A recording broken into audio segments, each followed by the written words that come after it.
We know that you were born magical. We know that you are intuitive, and we know that you are brimming with everyday enchantment.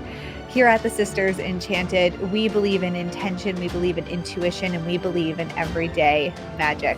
Welcome in to the Expedition to Soul podcast.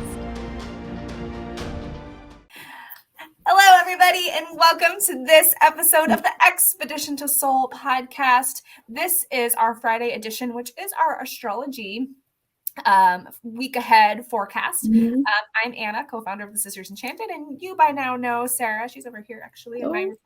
Hello, Sarah. Hello. Sarah is our program director and one of our expedition astrology teachers and just kind of co-teacher all around extraordinaire here.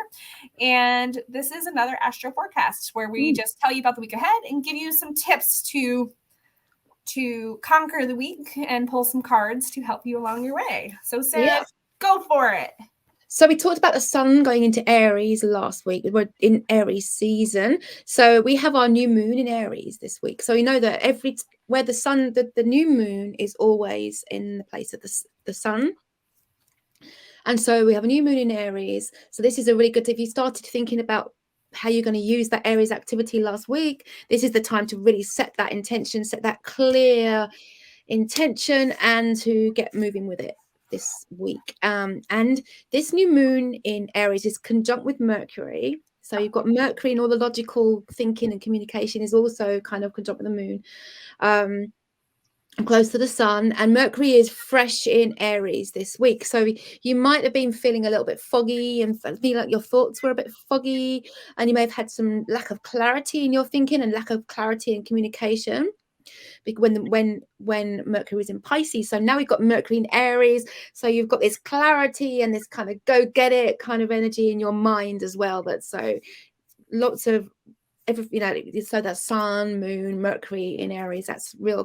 Our kind of our creativity, our self, our vitality, our emotions, our intuition, and our logical mind and communication is all there in Aries energy. So it's going to be fun. So my 3 hot tips for this week from the stars are to set an intention for this lunar cycle that will really get you moving towards your main goal. So think about what your really big goal for the year is, or a really important goal, and set an intention that's really, because this is Aries energy, remember. So set an intention that's really going to propel you towards that goal. That's my first tip. Second tip is be assertive in any area of life that you might have been holding back a little bit. Aries is really assertive. Aries is all about asserting ourselves in the world. And sometimes we think, oh, we shouldn't really be doing that. But there might be an area of life where you're thinking, you know what, I've been sitting back too much. So this is the week to just get, because you've got your mind all in your energy all there in Mercury, in Aries. So just get there and assert yourself, and also catch up with anything you need to put your brain to, where you've had that sort of Mercury and Pisces fogginess. It might be things, I know I've got things that I really should have been putting my mind to, but it's just been so foggy. I haven't been wanting to bother with the energy of that. So now's the time to use that clarity of mind and put your mind where it's needed. So this is interesting because so far, as we've been doing our astro forecast podcasts, I've been pulling cards, and so far the cards have been really just on point with everything that Sarah had to say.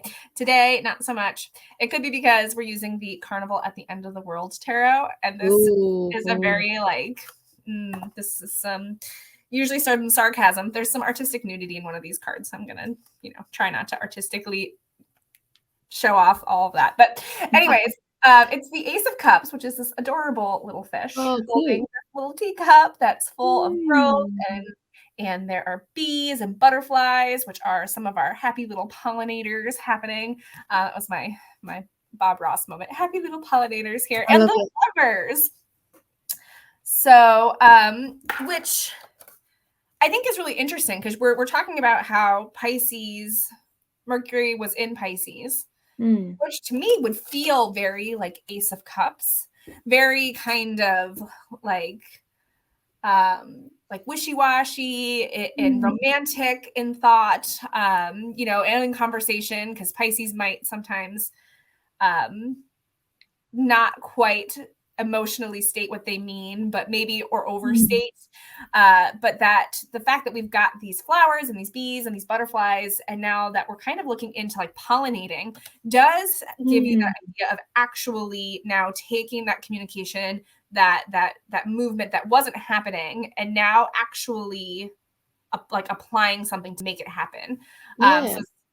So like I actually see imagination there as well. I see that like when Mercury was in Pisces, then like Pisces is all about our imagination. So maybe there was something in your imagination, your creative side of your mind that now that you kind of mulling over, and it was all just kind of like there in your imaginative space. But now Aries wants to bring that out and make it happen. Make it happen. Yeah. And that's like what these, like I said, my happy little pollinators, they're going to make things happen. They're going to, absolutely.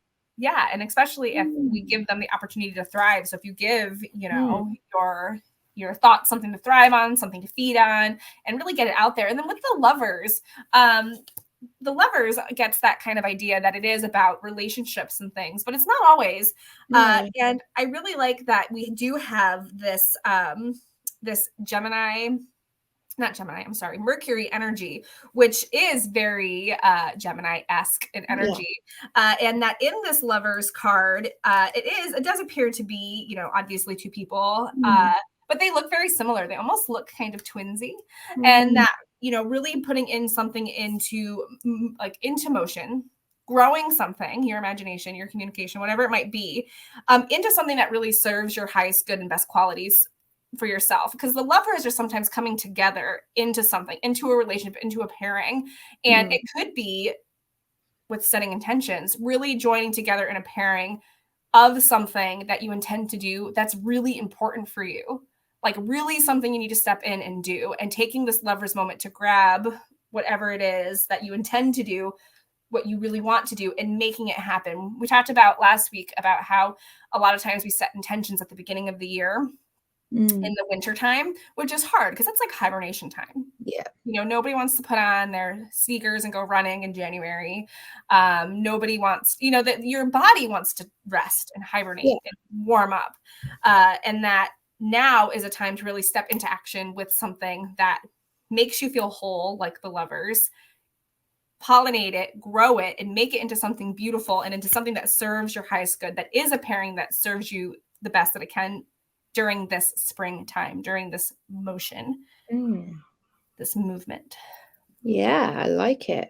Sorry, that was like a long-winded roundabout kind of way.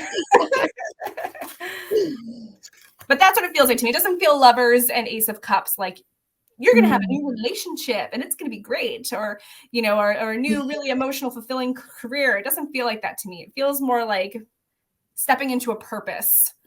Having your intention really aid that purpose, and that yourself is the other lover in the cards, like your purpose, what you are driven to do, that is the essence of the lovers here, and making things grow for yourself.